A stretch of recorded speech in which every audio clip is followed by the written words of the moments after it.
ভাই কিছু মনে না করলে একটা কথা কইতাম। কি কথা কইবি আবার ক। ভাই আপনার লগে এত বছর থাকি, আজ পর্যন্ত আপনার গোমটাই জানতে পারলাম না। আসলে আপনি কেমনে কি করেন বলেন তো? আপনার তো টাকা পয়সা কই থেকে আহে? ইডি হইলো বেটা ট্যালেন্ট। আমার লগে থাকতে সহ্য তো থাকতে থাক, একদিন ঠিকই ইডি বুঝা যাইবি। ল চল। আচ্ছা চলেন।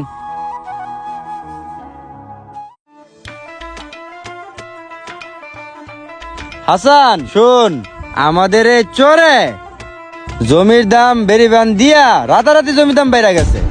যদি মনে করে এই বেরিবান সুরতের লগে যাইতো গা, তাইলে জমির দাম রাতারাতি আবার কইমা যাইতো, বুঝছস? হ ভাই ঠিকই কইছেন। তুই ঠিক বুঝছস। তাইলে চল, সামনে নদীর পাশে কার কার জমি জমা আছে চল দেখে আহি। তো চল। না, মায়ের বিয়াটাও ঠিক হইলো,